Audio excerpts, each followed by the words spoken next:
Hi friends, welcome to Dhanas vlog channel. இது நம்ம ஏற்கனவே பார்த்த 44 இன்ச் ப்ளவுஸ் கட்டிங்கோட கண்டினியூஷன் வீடியோ தாங்க. மெயின் பார்ட் டாட் எப்படி பிடிக்கிறது, பட்டி எப்படி பிடிக்கிறதுன்னு சொல்லி இதுக்கு முந்தின வீடியோவில் நம்ம பார்த்தோம்.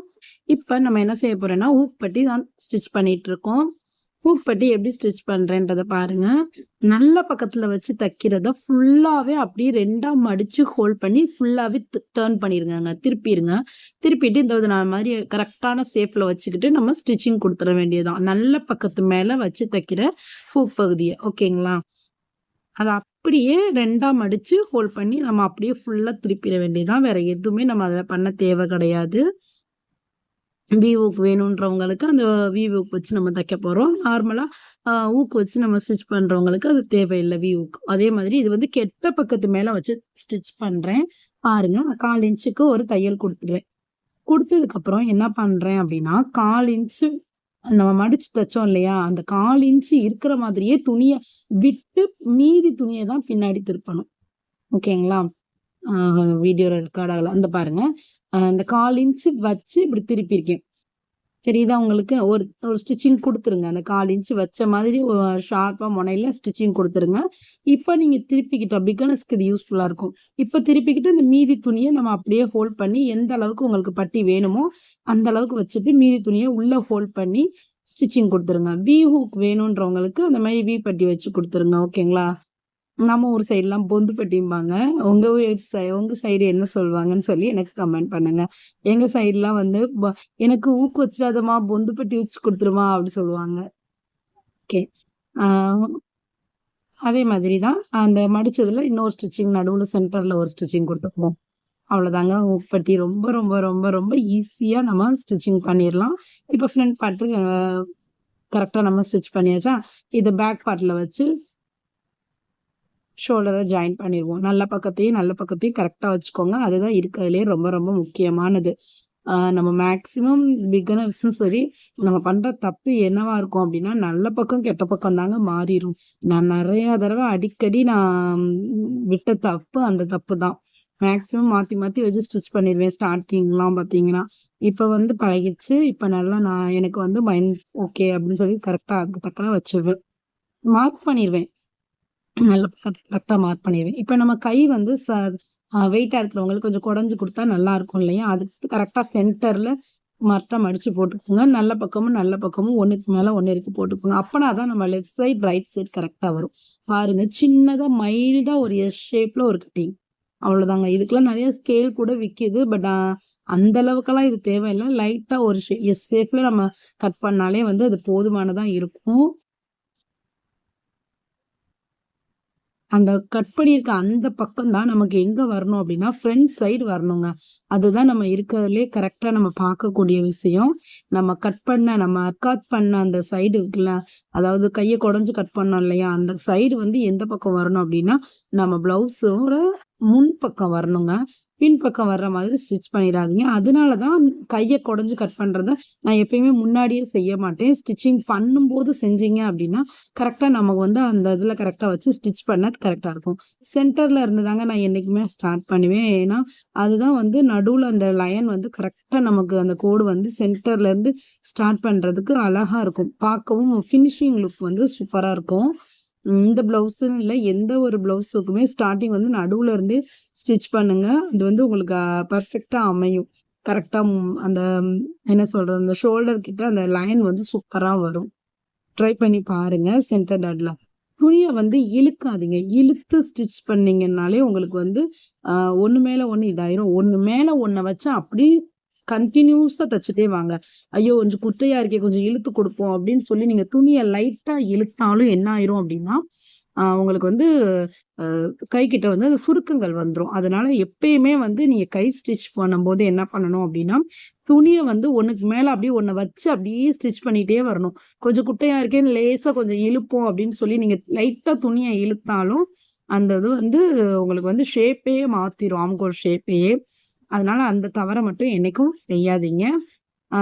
நம்ம நார்மல் பிளவுஸ் தானே அப்படின்னு சொல்லி ரெகுலரா வீடியோ தானே அப்படின்னு பார்க்காதீங்க.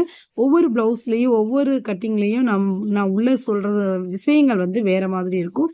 வீடியோவை ஸ்கிப் பண்ணாம ஃபுல்லா பாருங்க. வீடியோ பிடிச்சிருந்துச்சுன்னா மறக்காம ஒரு லைக் பண்ணிருங்க. உங்களோட லைக் அண்ட் சப்போர்ட் தாங்க எனக்கு அடுத்தடுத்த வீடியோஸ் போடுறதுக்கு ரொம்ப மோட்டிவேஷனலா இருக்கும். இப்போ நம்ம சேனல்ல லைவும் காலையில நான் போட்டுட்டு இருக்கேன். மறக்காம வேணுன்றவங்க வாட்ச் பண்ணுங்க. பிடிச்சிருந்துச்சுன்னா சப்போர்ட் பண்ணுங்க. நெக்ஸ்ட் இன்னொரு தையல் குடுத்துரணுங்க. அப்பனா தான் வந்து உங்களுக்கு வந்து நல்ல ஸ்ட்ராங்கா இருக்கும். ஓகேங்களா?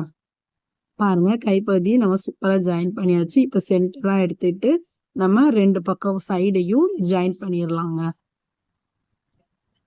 சைடு ஜாயின் பண்றது நெறைய பேரு ரொம்ப குழப்பிக்கிறீங்க. அவ்ளோ பெரிய விஷயம்லாம் கிடையாது. நம்மளோட கை லென்த் அவ்வளோதான். அந்த பாருங்க அவங்களுக்கு வந்து 6 இருந்துச்சு. நான் இது வந்து அளவு எடுத்து தானே வச்சிருந்தேன். அதனால. இந்த சென்டர் டாட் ரேட்ட நான் ஆல்ரெடி நம்ம அர்க்காத் பண்ணியிருக்கோம். அந்த அர்க்காத்ல கரெக்ட்டா அத இணைச்சிருங்கங்க. அவ்வளோதான் சிம்பிள் முடிஞ்சிருச்சு. அவ்வளோதான். கீழ் பகுதிய எப்பயுமே நான் அளக்க மாட்டேன். நான் உங்களுக்கு ஆல்ரெடி சொல்லியிருக்கிறது தான். இது வந்து இந்த மாரி நீங்க ட்ரை பண்ணி பாருங்க. உங்களுக்கே அது ரொம்ப பிடிக்கும். கீழ வந்து அளந்தோம் அப்டின்னா, ஒரு நேரம் கட்டையா இருக்கும், ஒரு நேரம் குட்டையா இருக்கும். அந்த மாரி இருக்கும். மேல உள்ள அளவ அப்படியே கீழ கொண்டு வந்துருங்க. கொஞ்சம் கூட அளவுகள மாற்றாம, அதுவே உங்களுக்கு கரெக்ட்டா வரும். மேக்ஸிமம் ஒரு 1 இன்ச் 1/2 இன்ச் தான் வித்தியாசமா இருக்கும். அது என்னன்றத அளவு ப்ளவுஸ் வச்சு அளந்து பார்த்துட்டு, அத கொஞ்சம் எக்ஸ்ட்ராவா பிடிச்சுக்கலாம். அது வந்து பிரச்சனை கிடையாது. ஓகேங்களா? இந்த மாதிரி ஸ்டிச் பண்ணி பாருங்க. அதுக்கப்புறம் நீங்க எக்ஸ்ட்ராவா எந்த கிளாத் அந்த முதுகு பக்கம் அந்த டாட்ட கரெக்ட்டா புடிச்சிட்டீங்கன்னா, அதுவும் ஷேவ் ஆயிரும். மேல விட கீழ வந்து கொஞ்சம் அந்த ஸ்ட்ரக்சர் குடுக்குறதுக்கு தான் நம்ம முதுகு பக்கம் அந்த டாட் பிடிக்கிறோம். நெறைய பேர் ஓவர்லாக் போட சொல்லுவாங்க. நம்மட்ட ஓவர்லாக் மிஷின்லாம் இல்ல. நம்ம நார்மலா தையல் மிஷின் மட்டும் தான் இருக்கும். அதனால நான் என்ன பண்ட்டேன்னா, நான் லைட்டா அந்த ஓரத்துல வந்து ஒரு மடிப்பு அடிச்சுக்குவேன். அந்த மாரி அடிக்கும்போது உங்களுக்கு வந்து நூல் பிரிந்து வர்றது இருக்காது. ஓகேங்களா? இதே மாதிரி இன்னொரு பக்கமும் நம்ம ஸ்டிச் பண்றோம்.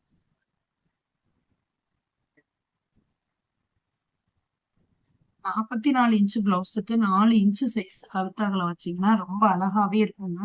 ட்ரை பண்ணி பாருங்க. நல்லா கழுத்து அகலமா வச்சு இறக்கம் குடுத்தாலுமே, உங்களுக்கு வந்து போட வந்து ஃபிட்டிங்கா இருக்கும். இந்த மார்புல் கிட்ட கட் பண்ணியிருக்கிறது வந்து கரெக்ட்டா ஜாயினிங் வந்துரும். எந்த ஒரு மாற்றமுமே நம்ம பண்ணவே வேண்டாம். ஓகேங்களா? சூப்பரா வந்துரும். ஒவ்வொரு நாளும் ஒவ்வொரு சைஸ் நான் கட் பண்ற அன்னன்னைக்கு ஸ்டிச் பண்ற வீடியோஸ் தான் நான் உங்களுக்கு போட்டுருக்கேன். கஸ்டமர் எந்த ஒரு குறை சொன்னாலுமே அத நான் உங்ககிட்ட எக்ஸ்பிளைன் பண்ணிருவேன். யாரும் எதுவும் சொன்னது கிடையாது. அவங்களுக்கு கரெக்ட்டா இருந்துச்சுன்னு தான் என்ட்ட சொல்லியிருக்காங்க. இப்ப நான் கொஞ்சம் எனக்கேக்க இன்னும் கொஞ்சம் அதிகமா நான் நல்லா ஸ்டிச் பண்ண ஆரம்பிச்சுட்டேன் அப்படிங்கிறது என்னோட இது. அ முந்தி குறை சொல்லுவாங்க. சொல்றத நான் கொஞ்சம் கொஞ்சமா என்ன பண்ணலாம்ன்னு யோசிச்சு நெறைய வீடியோஸ் பார்த்து ஹிண்ட் பார்த்து தான் நான் மாத்திக்கிட்டேன். அதே மாதிரி நீங்களும் கொஞ்சம் கொஞ்சமா மாத்திக்கோங்க. மாத்தி என்ன தப்பு பண்ணியிருக்கோம்? தப்பு பண்ணின்னு ஒருத்தவங்க குறை சொல்றாங்களே அப்படின்னோனே, அப்ப நம்ம வேணாம் நமக்கு ஸ்டிச் பண்ண வேண்டாம் அப்படின்ற எண்ணம் வரவே கூடாது. தயவு செஞ்சு அந்த எண்ணம் மட்டும் வந்துராம பார்த்துக்கோங்க. பிகினர்ஸ்க்கு சொல்றேன். ஆ அந்த மாதிரி சொல்றவங்க கிட்ட நம்ம சரியா ஸ்டிச் பண்ணி காட்டணுங்க. அதுதான் ரொம்ப ரொம்ப முக்கியமான விஷயம். நம்மளால முடியும். ஓகேங்களா? என்னால முடியும். கண்டிப்பா என்னால ஸ்டிச் பண்ண முடியும்னு சொல்லி நீங்க தான் காட்டணும். நானும் நெறைய பேர் சொல்றது குறை சொல்லிக்கிட்டே இருக்காங்களே! அப்டி சொல்லுவோம். அந்த மாதிரி எடுத்துக்காதீங்க. குறையா எடுத்துக்காத அளவுக்கு, ஓகே நம்ம இன்னும் என்ன கத்துக்கலாம்? நம்ம செய்ற தப்புலருந்து நம்ம என்ன கத்துக்கலாம்? அப்டிங்கிறத யோசிங்க. அது உங்களுக்கு ரொம்ப யூஸ்ஃபுல்லா இருக்கும். அவங்க சொல்ற குறையா பார்க்காம, ஆ ஓகே இவங்க சொல்றது மூலமா நம்ம இன்னொன்னு கத்துக்கலாம். அப்ப அது என்ன? எதனால நம்ம அந்த தப்ப பண்ணோம்? அப்டின்னு சொல்லி நீங்க யோசிக்க ஆரம்பிப்பீங்க. இன்னும் அதுக்காக 4, 5 வீடியோஸ் அந்த மாரி நம்ம பார்க்கும்போது நம்மளோட நம்மளோட கேப்பபிலிட்டி வந்து கொஞ்சம் அதிகரிச்சுக்கிட்டே தான் போகும். ஓகேங்களா? அதனால நீங்க யாருமே எதுவும் சொல்றாங்களே, அதனால நம்ம ஸ்டிச் பண்றதே விட்டுறலாம் அப்படின்ற மைண்ட் தாட் மட்டும் என்னைக்குமே கொண்டு வராதீங்க. கண்டிப்பா நம்மளால எதையுமே பெர்ஃபெக்ட்டா செய்ய முடியும் அப்படின்றத ஞாபகத்துல வச்சுக்கிட்டே இருங்க. கண்டிப்பா உங்களாலயும் முடியும்.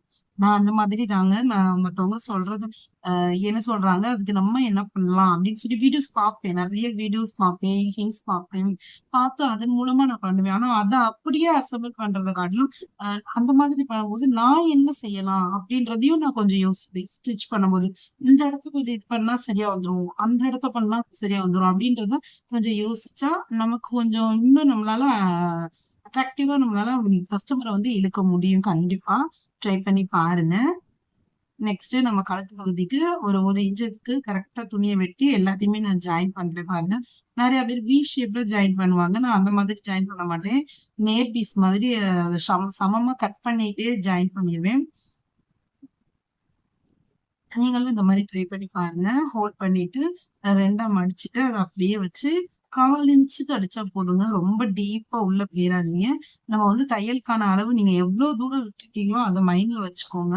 நீங்க அதை விட அதிகமான தையல் துணி எடுத்துட்டீங்க அப்படின்னா கழுத்து கொஞ்சம் அகலமாயிரும்.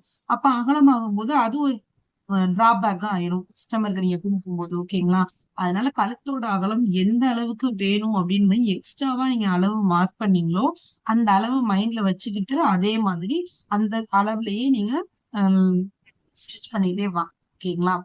நான் எப்படி கழுத்து பகுதியை ஸ்டிச் பண்ணிட்டு இருக்கேன் பாருங்க. இந்த மாதிரி நிப்பாட்டி நிப்பாட்டி திருப்புங்க. அப்படின்னாதான் வந்து ஷேப் பாருங்க நல்லா மாறாம அழகா உங்களுக்கு வரும். ஓகேங்களா? யாரனாலும் வச்சுட்டு நம்ம வீடியோ எடுத்துடலாங்க. நம்ம குழந்தைங்கள வச்சுட்டு நம்ம எந்த ஒரு வீடியோவும் பண்ண முடியாது. பாத்தீங்களா? ஸ்டிச் பண்ணும்போது கூட வந்து உள்ள வந்து கைய உள்ள விட்டு ஏதாவது செஞ்சுட்டு போயிடுறாங்க. என்ன செய்யறது?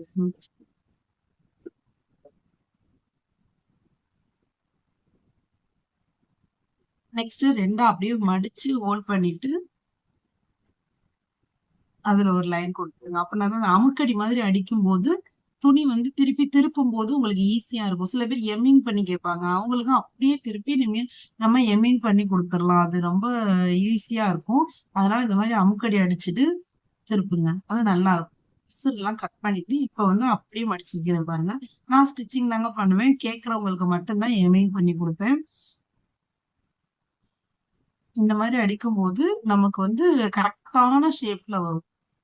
இதுவே நீங்க மாத்தி பின்பக்கமா வச்சு அடிக்கும்போது பின்னாடி தையல் விழுதா விழலையா அந்த மாதிரி டவுட்டாவே இருக்கும். நீங்க அதனால இந்த மாதிரி இங்கிட்டு கெட்ட பக்கத்தை பார்க்க திருப்பி வச்சு நான் அடிக்கிற மாதிரி நீங்க அடிச்சு பாருங்க. கழுத்து பகுதி வந்து ஒரே ஷேப்பா லைனா வரும். பிகினர்ஸ் நிறைய பேர் அந்த பாருங்க எவ்வளவு அழகா இருக்கு பாருங்க.